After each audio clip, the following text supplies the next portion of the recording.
What's up, what's up, what's up? It's your boy Shamar B, coming at you with a review. I'm doing a review of the film The Bourne Ultimatum. I'm going to be doing a review of each film from the Bourne trilogy, which is to me the best trilogy of movies of all time. That's just my humble opinion. I love the Bourne movies. I love Matt Damon in his role as Jason Bourne. I just love everything it has to do with the movies. The fact that it wasn't set primarily in the U.S. It took us on trips throughout the world. It just was a good film. It just was a good, trio of films. It had everything that you wanted out of a trilogy of movies. It had the whole love aspect. It had action. It had suspense. It had everything a moviegoer could want in these three films. And today I'm going to be doing the Bourne Ultimatum. In my opinion, the Bourne Ultimatum is probably the worst out of the three, even though it's regarded by a lot of people as the best. Like, I think on IMDb it has a 8 out of 10, and Rotten Tomatoes score, I think it's like a 92. So it's regarded by a lot of people, I guess, I don't know why, as the best Bourne movie, best Bourne film out of the original three. We ain't talking about the fourth or the fifth one. We're talking about, the original three. And to me, my favorite is the Bourne Identity, but we're going to get to that. We're going to get to that later. But the Bourne Ultimatum is following Jason Bourne, starring Matt Damon, as Jason Bourne. Spy slash assassin. Just bad dude. Tactical, good at fighting, good at handling weapons, could kill you with anything, could pick up a pen, magazine, whoop your ass. We following him. Better than James Bond. Excuse me. James Bond. I don't mean to disrespect James Bond, but he's better than James Bond. I think if Jason Bourne and James Bond went head to head, yeah, he'll get all that. He'll get all that work. He'll get that work. But the Bourne Ultimatum starts pretty fast, and it's a different pace from the previous two movies. It starts fast. As soon as the movie starts, we get in the chase that's, recapping what happened at the end of the last movie. It's getting right into it. We ain't pulling no punches. We're going to get right to this action. And I guess that's why a lot of people like the Bourne Ultimatum more, because it's faster. It's more for the average casual fan. It isn't really, it's pretty simple. It feeds you every part of the movie, because you already had two movies and everything is kind of, nothing's really vague.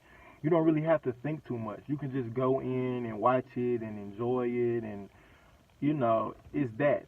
The other two movies, I don't mean to make it seem like it's just the most sophisticated movies in the world, but it took some type of thought. It had more of a weight.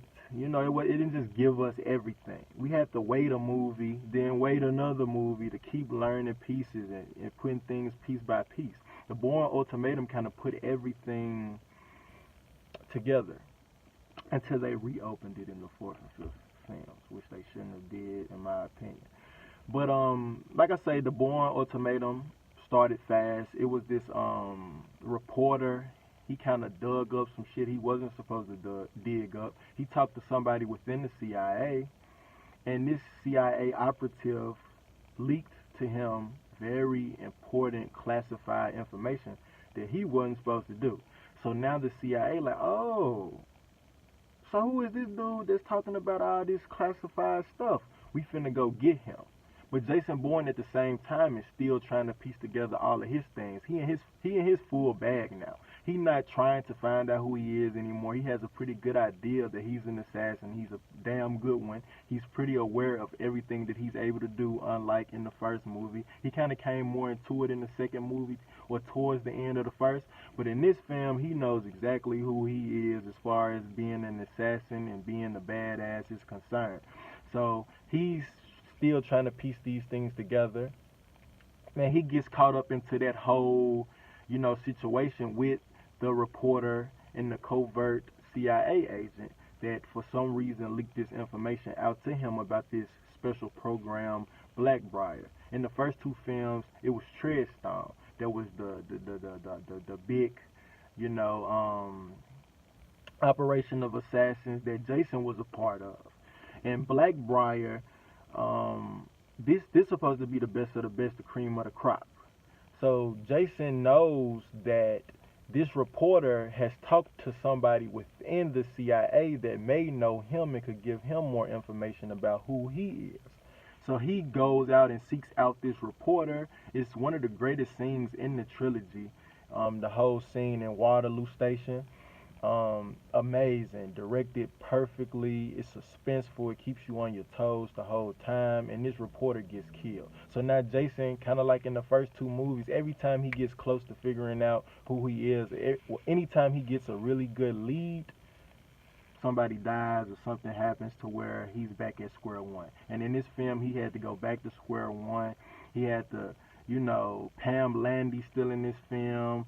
It's a new guy, Noah, I don't remember his last name, Noah Wilson, I think it is. He's a badass. He's causing problems, and I think he was probably the biggest test that Jason had as far as going up against the CIA in the trilogy. So once the reporter dies, Jason kind of has to go and figure it out on his own, which led to some pretty good action scenes, which led to a pretty suspenseful movie. It's good. I'm not gonna lie to you. It's good. Even though it's not my favorite, it's good. Sitting back thinking about it now, it's a little better than I give it credit for. It's a very good film. It really is. Now that I sit back and I really think about the movie. But I still prefer the Bourne Identity. And I still think the Bourne Supremacy is a better film than the Bourne Ultimatum. But if I had to give it a score out of like a 1 out of 10, I'd probably give it a 7, a 7, a 7. The Bourne Ultimatum. Have you seen it? Comment below and let me know. Don't forget to like, subscribe to your boy Shamar B. Like this video, subscribe to me, man. We finna get this thing up and popping. I'll see y'all next time.